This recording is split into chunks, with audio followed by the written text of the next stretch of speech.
शिवाय नमस्तुभ्यं। स्वागत है आपका हमारे इस यूट्यूब चैनल में। हम सबको पता है 24 फरवरी को माघ पूर्णिमा का बहुत प्यारा सा दिन है। यह जो उपाय है मात्र 24 घंटे में आपकी सभी इच्छाएं पूरी कर देगा। जिसके लिए आप व्रत रहते हैं या जो भी आपकी मनोकामना है, आप बहुत ज़्यादा अगर परेशान हो तो बस आपको 108 चावल के दाने लेने हैं। छोटा सा उपाय करिएगा ज़रूर इस माघ पूर्णिमा पर और आपकी जो सारी इच्छाएं हैं वो पूरी होंगी। परम पूज्य गुरु जी की कथा से सुनकर आपको बहुत अच्छे से सरल शब्दों में समझाने का प्रयास करूंगी। इस उपाय को कैसे करना है, कौन कौन सी चीज़ें लेनी है, कहाँ पर चढ़ानी है, महादेव के कौन से नाम का स्मरण करना है, यह सब इस वीडियो में आपको मैं पूरी तरीके से बताऊंगी। तो वीडियो को पूरा ज़रूर देखें। ठीक है, चलो शुरू करते हैं। वीडियो में आपको दिख रही होगी एक चावल की कटोरी। इतने ज़्यादा चावल आपको नहीं लेने हैं, मात्र 108 चावल के दाने ही लेने हैं जो कहीं से खंडित ना हो, टूटे ना हो। एक चीज़ की हमें और ज़रूरत है, वो है पीला चंदन। इस उपाय के लिए हमें पीला चंदन लेना है और लाल चंदन नहीं लेना है। ठीक है, अब पीला चंदन से क्या करना है आपको। और हाँ, एक बात और बता दूं कि काफ़ी लोग परेशान रहते हैं कि मेरे पास प्योर पीला चंदन नहीं है, हमारे पास अष्टगंध है। तो जानबूझकर मैंने ये अष्टगंध की फ़ोटो लगाई है ताकि आप बिल्कुल भी कंफ्यूज ना हो। कोई सा भी पीला चंदन लो, उसका गाढ़ा सा पेस्ट बनाओगे। पानी जैसा मत रखना, बिल्कुल गाढ़ा पेस्ट बनाना है आपको। ठीक है, थोड़ा सा पानी डालकर। साथ में आपको लेना है एक तांबे के लोटे में जल। अब इन सभी चीज़ों को लेकर आपको पहुंचना है शिव मंदिर में, या आप घर पर ही करना चाहो, आपके घर पे शिवलिंग हो तो आप घर पर भी कर सकते हो। सुबह, दोपहर, शाम, रात कभी भी कर सकते हो। ठीक है, फेस रखोगे आप उत्तर दिशा की तरफ, नॉर्थ में। अब जो मैं बताऊंगी उससे ध्यान से आपको सुनना है। मैंने आपको बताया है पीला चंदन लेने के लिए। उस पीले चंदन का लेपन सबसे पहले आपको महादेव के शिवलिंग के ठीक ऊपर करना है।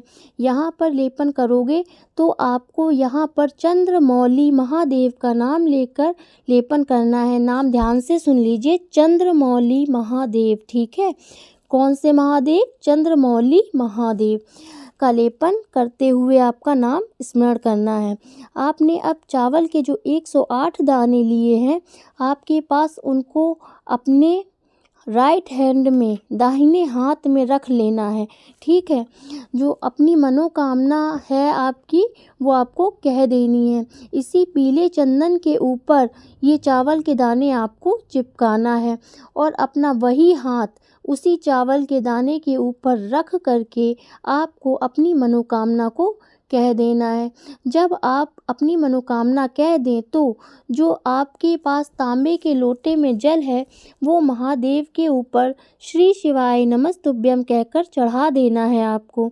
महादेव से विनती करेंगे, चंद्रमौली महादेव से विनती करनी है आपको कि आपकी जो मनोकामना है वो जल्दी से पूरी करें। बहुत ही प्यारा सा, बहुत ही प्रभावकारी उपाय है, तो आप करिएगा ज़रूर। ठीक है, पहले उपाय की बात आप लोगों को समझ में आ गई होगी। आगे बढ़ते हैं अब इस वीडियो में हम लोग अपने दूसरे उपाय की तरफ। और ये जो दूसरा उपाय है यह भी आपको करना होगा पीले चंदन से। ठीक है, इस उपाय को आपने कर लिया तो आपके कितने भी पुराने कष्ट होंगे वो सारे कष्ट खत्म हो जाएंगे। अब कष्ट में क्या आता है, मान लेते हैं आपको धन का कष्ट है, या आपको कोई बीमारी का कष्ट है, या आपके घर में लड़ाई का कष्ट है, तो सारे कष्ट आपके इस उपाय को करने के बाद ख़त्म हो जाएंगे। ठीक है, स्पेशल है, समझिएगा ज़रूर। इस उपाय के लिए भी हमें लेना होगा पीला चंदन, लाल चंदन मत लेना। इसे पीले चंदन का भी आपको बहुत गाढ़ा पेस्ट बना लेना है। ठीक है, बनाने के बाद आपको लेना होगा चावल का मात्र एक दाना, इससे ज़्यादा नहीं लेना है। ठीक है, आपको सिर्फ चावल का एक दाना लेना है। उसके बाद में एक बेलपत्र भी लेनी है आपको। बहुत ही प्यारी सी, बहुत ही सुंदर सी बेलपत्र लेंगे। मैं जो बात बताऊंगी मेरी उसको आप ध्यान से सुनिएगा। ये जो बड़ी पत्ती होती है सारा उपाय हमें इसी पर करना है, ठीक है। बेलपत्र की ये जो ऊपर वाली बड़ी पत्ती है, सारा उपाय इसी पर करना है। जो मैंने आपको पीला चंदन दिखाया है, उसी पीले चंदन को यहाँ पर ज़्यादा मात्रा में लगाना है। जो आपके पास में एक चावल का दाना है, उसे आपको चंद्रेश्वर के महादेव के नाम से इसी पीले चंदन के ऊपर चिपका देना है। अब इस बेलपत्र को ऐसे ही उठाएंगे और एक लोटा जल लेकर जाएंगे महादेव के शिवलिंग के पास। पहुंचने के बाद में क्रम समझेंगे, नियम समझेंगे। इस उपाय में जल का आपको सबसे पहले समर्पित करना है। पहले वाला जो उपाय था उसमें हमने जल को बाद में समर्पित किया था, इसमें आपको जल सबसे पहले ही समर्पित कर लेना है। श्री शिवाय नमस्तुभ्यम का स्मरण करते हुए। बाकी जो आपके पास बेलपत्र है जिसमें पीला चंदन है, एक चावल का दाना चिपका है, उसको आपको माता अशोक सुंदरी वाले स्थान पर रख देना है। जब यहाँ आप पर आपको अपनी मनोकामना भी कह देनी है, ठीक है। हमेशा इस उपाय को जब भी आप करोगे तो चंद्रमौली महादेव के नाम से ही करोगे। जो भी आपकी इच्छाएं होंगी ज़रूर पूरी होंगी। महादेव आपकी बात ज़रूर सुनेंगे और आपकी सारी इच्छाओं को पूरा करेंगे। जीवन के सारे कष्ट आपके ख़त्म करेंगे। एक और बहुत प्यारा सा उपाय है। जब भी पूर्णिमा आती है तो परम पूज्य गुरुदेव अपनी कथा में इस उपाय का वर्णन ज़रूर करते हैं। इसलिए सारे उपाय करो या ना करो, मगर इस उपाय को तो आपको ज़रूर ही करना है। जो भी बहनें या भाई इस उपाय को देख रहे हैं तो सबसे पहले वीडियो को लाइक कर दें, और जो पहली बार मेरी आवाज़ सुन रहे हैं या चैनल पर पहली बार आए हैं तो चैनल को सब्सक्राइब ज़रूर कर दें। अब इस उपाय में भी हमें बहुत ज़्यादा कुछ नहीं लेना है, सिर्फ आपको एक चावल का दाना लेना है। चावल के दाने के साथ अब आपको एक बेलपत्र भी लेनी है, जो कि बहुत ही प्यारी सी, बहुत ही सुंदर सी होनी चाहिए, कहीं से कटी फटी ना हो, ठीक है। अब इस चावल के दाने और एक बेलपत्र को लेंगे, साथ ही एक लोटा जल भी लेंगे अपने घर से, ठीक है, और पहुंच जाएंगे पूर्णिमा के दिन प्रदोष काल में महादेव के मंदिर में, ठीक है। इस उपाय को आप घर पर नहीं कर सकते हैं, सिर्फ मंदिर में ही करना होगा। आपको फेस रखना है उत्तर दिशा की तरफ। अब आपके पास जो एक चावल का दाना है उसको चंद्रमौली महादेव का नाम स्मरण करके शिवलिंग के ऊपर चढ़ा देना है, ठीक है। जिस जगह से खड़े होकर चावल के दाने को समर्पित किया है उसी जगह पर खड़े होकर जो आपके पास बेलपत्र है वो इसी चावल के दाने के ठीक ऊपर समर्पित कर देनी है, ठीक है, ठीक है। उसी समय आपको अपनी मनोकामना, अपनी विश महादेव से ज़रूर कह देनी है। चावल का दाना चढ़ाते समय केवल चंद्रमौली महादेव का स्मरण करोगे, और जब आप बेलपत्र चढ़ाओगे तब आपको अपनी मनोकामना कहनी है, ठीक है।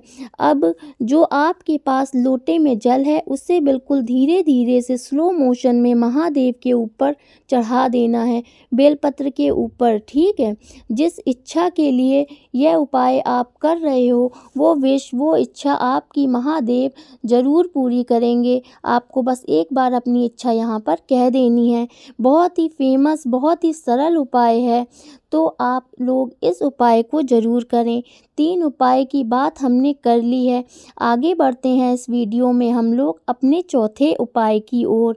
ये जो चौथा उपाय है ना, मैं आपको बताऊं कि अगर आपके घर में धन संपदा की कमी है, मतलब माँ लक्ष्मी का आपके घर में वास नहीं है, हमेशा पैसों की लेकर परेशानी बनी रहती है, उसके लिए आपको लेना होगा शमी का पत्ता, सिर्फ एक शमी का पत्ता, और आपको लेना होगा एक कमल गट्टा, ठीक है। ये 2 सामान लेना होगा आपको, और साथ में लेना है एक तांबे का लोटा, उसमें आपको जल भर लेना है और जल में डाल लेना है कमल गट्टा, ठीक है। शमी का पत्ता नहीं डालना है। अब आपको जाना है महादेव के शिवलिंग के पास, पूर्णिमा के दिन, किसी भी पूर्णिमा के दिन सुबह से शाम तक किसी भी समय 1 लोटा जल जो आपके पास में है, उसमें कमलगट्टा है, वो आपको रख देना है महादेव के शिवलिंग के पास नीचे, ठीक है। शमी के पत्ते को नहीं रखना है। अब शमी के पत्ते को रिद्धि सिद्धि के नाम से इस कलश में टच कराएंगे। सिर्फ छुआना है, पास से डुबाना नहीं है, सिर्फ टच ही कराना है आपको, ठीक है। अब शिवलिंग के ऊपर शमी पत्र को रख देना है।